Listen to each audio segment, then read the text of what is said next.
Hi, everyone. Welcome to How to Unlock Business Results with High Performing Teams. I'm Steve Wasik. I'm joined here by Scott Cornick. Say hi, Scott. Hi, everyone. We're really excited to talk to you today about this topic of high performing teams, performance, and growth. We're a part of the Evergreen team. Evergreen is Inside Global's professional services division. And more specifically, Scott and I sit within talent services. I'm your VP of talent services, and Scott, you are Senior Director of Solutions. So we underwent a pretty radical change. In 2030 or in 2023, we missed our growth target by 40%, which is not what you want. No. And today, fast forward from the end of 2023, the beginning of 2024 to today, we've actually grown 450%, which is what you want. Yeah. I don't think that myself or Scott ever expected that we would be able to do that, honestly.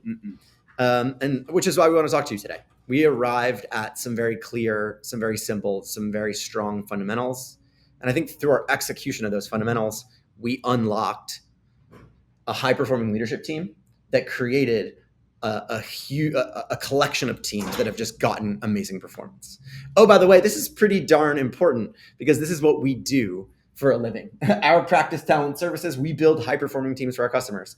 And so, this story we think is an important one, and we can't wait to tell you some of the keys to our success and to give you some of the secret sauce that we stumbled across as we solved this big problem. So, Scott, 2023 was a banger of a year. It was challenging in every way. We missed our target by 40%. Fast forward, we've grown 450%. What was the catalyst or the ember or the starting point for that change? And how did this story begin? Yeah, I think in no uncertain terms, 2023 was the hardest year of my career by far. And it all really came to a head in late November, early December, when we got called into the Chief Revenue Officer's office to have a conversation about why we were underperforming to the extent that we were. And that was a pretty eye-opening experience. It's really the first time that you and I got to work together as closely as we have. Not only did you get called to the principal's office, you got called to the principal's office on a 30-person invite. Yes, that had representation across our entire business. Yeah, it really was a who's who of just like really good leaders and folks that I really looked up to. And there was certainly some anxiety going into that meeting, just knowing why I was being called there. And, I saw your name on the list. We had sort of crossed paths at certain times in our careers together, but never like this. So it was certainly a big moment to walk into. And then we got in the meeting, and what happened? Because, I think the move when you're not achieving results, to call a timeout, to get off the field, to slow down, and then to get all the right people in the room who need to think about the problem is critical. And that was Sam Kaufman, our Chief Revenue Officer. That's his leadership saying, hold on, time out, get everybody off the field. And then let's not just bring this group that is underperforming. Let's bring all the other people downstream and upstream that could have an impact on that group's performance. Yeah. Right. So we get in that meeting. What happens? So the first thing that struck me was, one, everyone in the room, some of whom I worked very closely with, others who I hadn't before. What was very evident amongst all of them was how much they cared about fixing this problem. And Sam, in retrospect, in a stroke of genius, sort of stood in front of the room and asked me, he's like, Scott, tell me about the practice. And as I was talking about it, he was writing on a whiteboard. And as we got to the end of the conversation, he had written all of these really big themes and services and things that we said we did on this board. And when you looked at it, it was a tangled web of confusion. It had become very clear to me how we had underperformed to the extent we had. We had overcomplicated everything into oblivion. Mm-hmm. We had lost the simplicity that we once had. And frankly, we became entirely unapproachable to the rest of the business.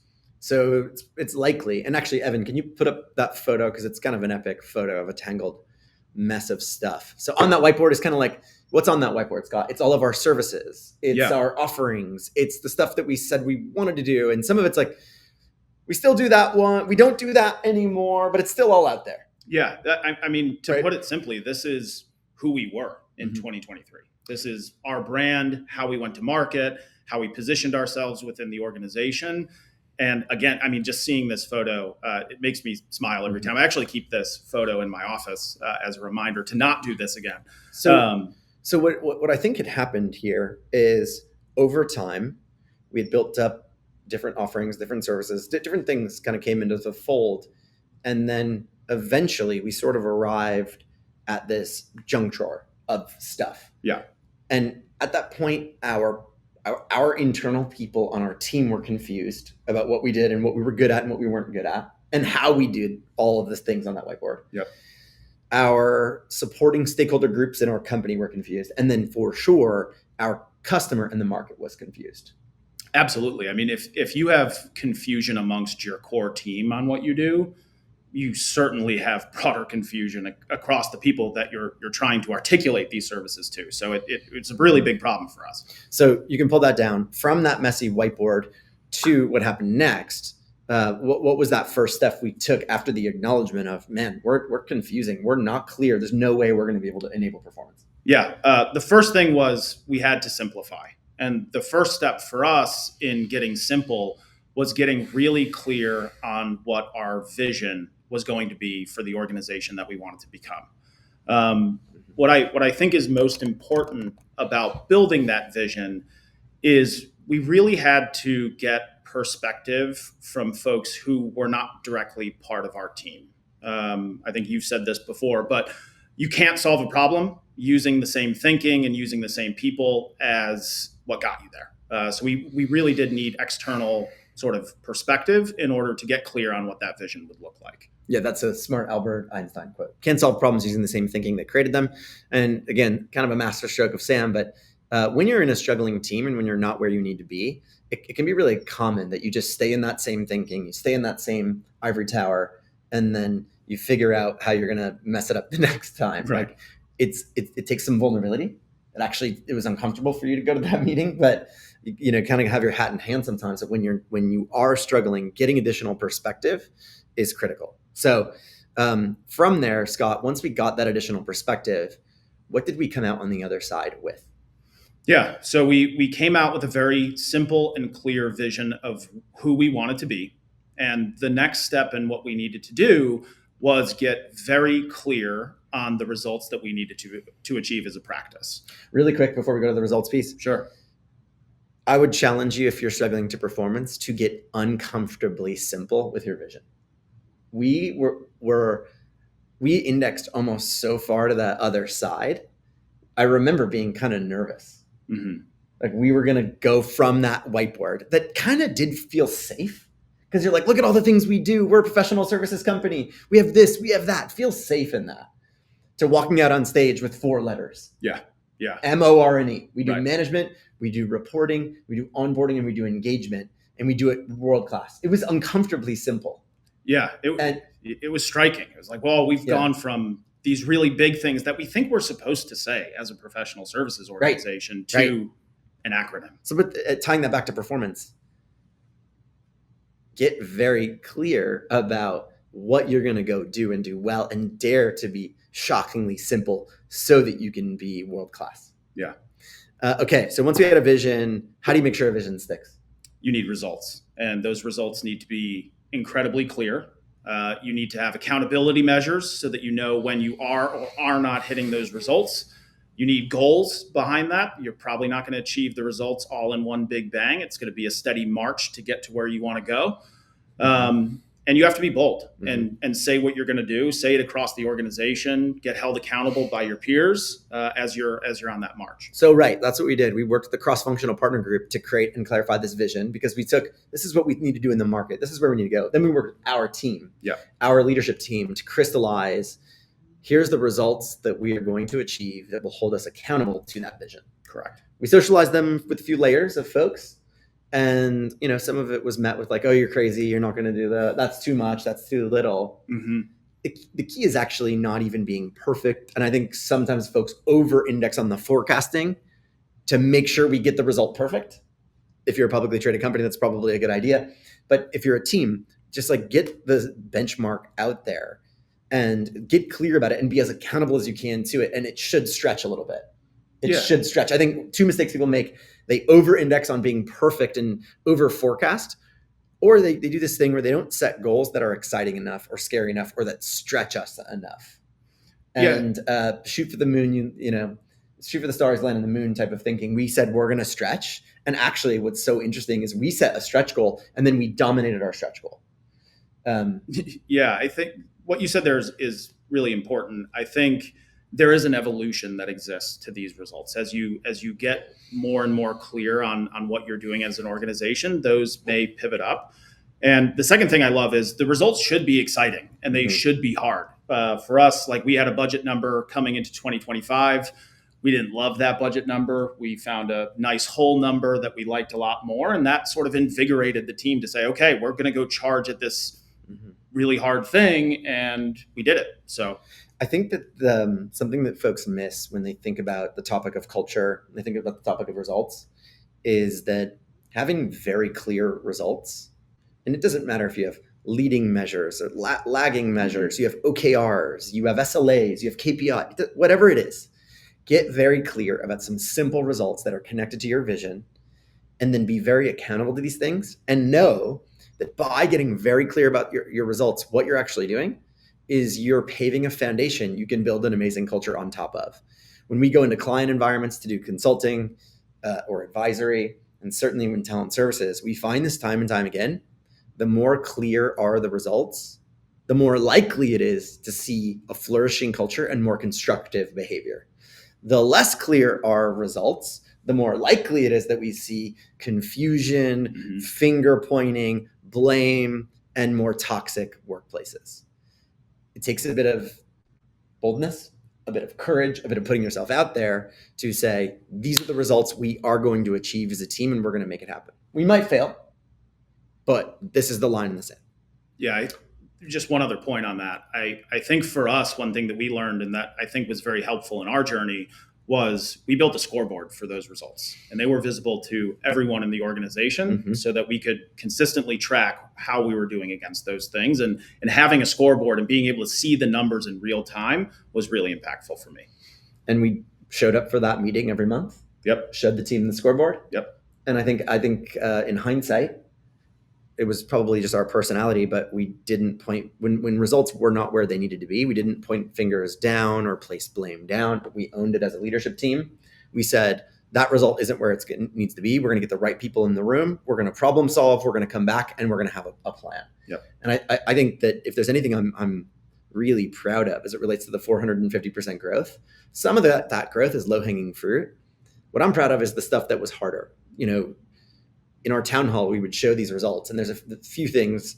One result in particular that was failing. It was failing every month. And so as a leadership team, we didn't play blame outside our walls or down. We said, you know what, this is on us. We're going to get the right people together. We're going to host a couple days. And just like Sam slowed us down on our overall vision, we're going to slow down. We're going to do root cause analysis. We're going to look in the mirror. We're going to have the hard conversations. We're going to build a hypothesis. We're gonna act on that hypothesis, and fast forward, like we are right back on track with the result I'm talking about. So anyway, clear results, a clear scoreboard, clear communication systems, leadership, ownership, and accountability, and not finger pointing, but putting egos aside and coming together to figure out how to solve stuff. Yeah, and I think in addition to that, it's also not being scared to call another timeout. That's right. And that's what we did. That's what you did. So talent services got very clear about a vision. We defined results. There's a third really important piece that we've used and leveraged and we still use. What was that, Scott? Yeah, that's taking an honest look in the mirror at what you're doing that's working and what you're doing that's maybe holding you back from achieving the results that you're after. That honest exploration can be challenging. Sometimes it's hard to take a hard look in the mirror and see that you're doing things incorrectly. But that was a huge piece in getting us to where we needed to go, because there were a lot of things that we were doing that we thought were helpful, but were ultimately not. Yeah, there was a moment to kind of swallow the pride at the very beginning of the process. Yeah. To say, man, what we have to do, we have to rethink this.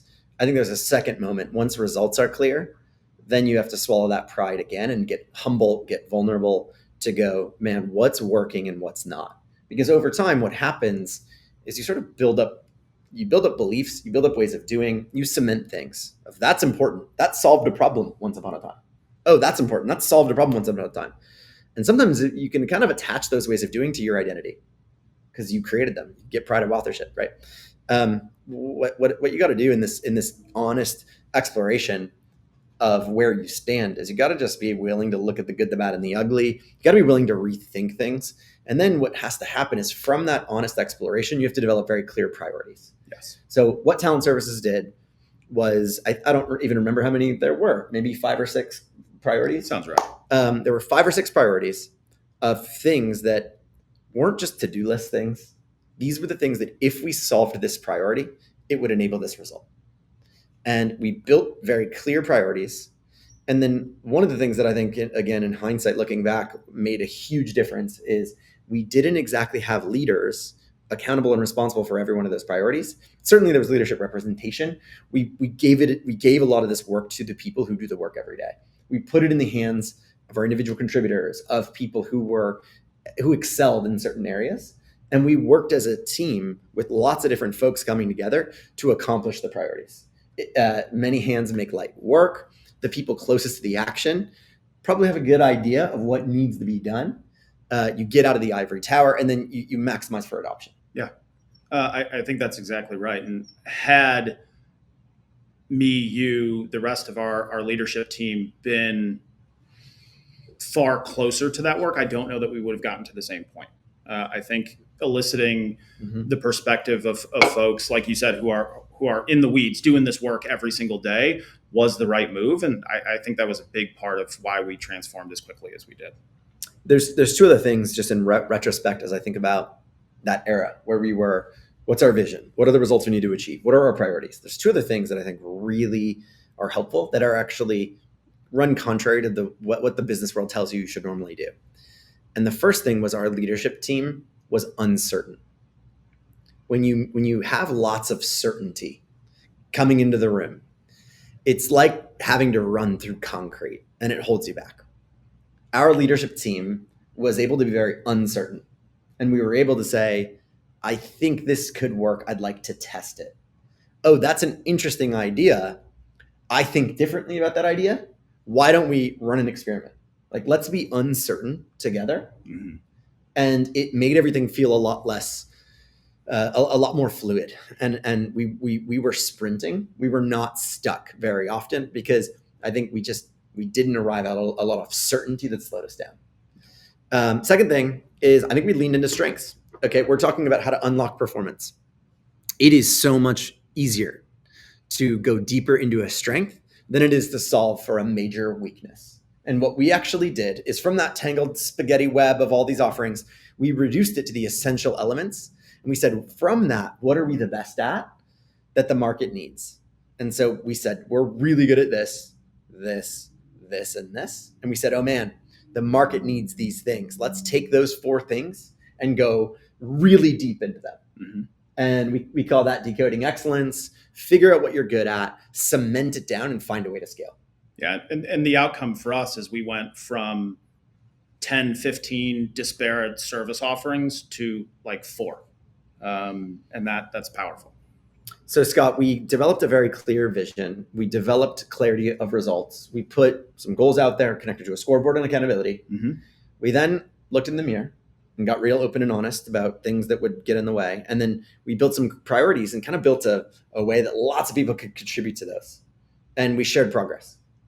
All of that was profound. There was one other really big key here that enabled us to go from where we were to where we are. Can we just talk about that to wrap up? Yeah. It's a willingness to change, a real earnest willingness to know who you are, know what you value, and know what needs to change within yourself. I think change is scary for a lot of people, and I appreciate why. But I think in order to unlock everything that we've talked about here, that willingness to do things differently and maybe enter into a world of unknown is paramount. You have to give you, Scott, a ton of credit. Lauren Parrish was on our leadership team. Justin Harris. I think the three of you bared the brunt of the uncomfortable nature of what happens when you don't grow in 2023. And I think all three of you did an amazing job of getting clear about your values and about why this work mattered to you, but then wiggling loose and wiggling out of some of the things that were comfortable for you, some of the ways of doing that have been built over time, some of the, this is how we've always done it. You all three did an amazing job of setting that down and of then stepping into some new stuff that probably felt uncomfortable.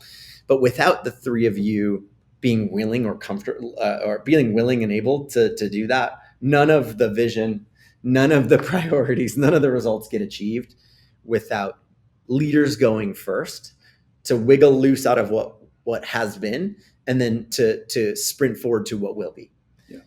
So yeah, huge credit to you and shout out to you and to Lauren and to Justin for enabling that. And I think that it's just very critical as folks that are out there, you think about performance. I think it's really critical that you know that you got to get a vision, you got to get results, you got to get priorities.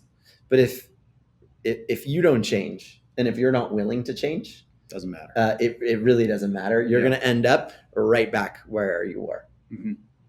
Anything else on that, Scott, before we wrap? Yeah, I think the one thing I want to leave everyone with is we obviously went through a lot through, from 2023 to where we are today. Don't lose the sort of invigoratingness of that journey. Like what we went through the past 24 months, if I really look back, was fun. There was hard times. We had to face some hard truths. But when you're passionate about a thing and you really want to see that thing grow, going through this journey is a privilege. And I'm thankful for having the opportunity to have done it. It's a great way to end. I think we grew 450%, but there are a lot of moments where we didn't know that we were going 450% because we were so focused on the process and the inputs and the execution day to day. We looked at the results once a month, but we were so focused on the inputs to the progress, to our progress. And I think it was a blast, right? Yeah. So this topic of high performing teams is one we love.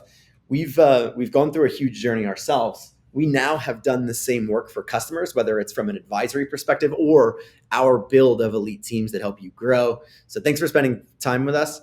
If you like this, there's more where this came from.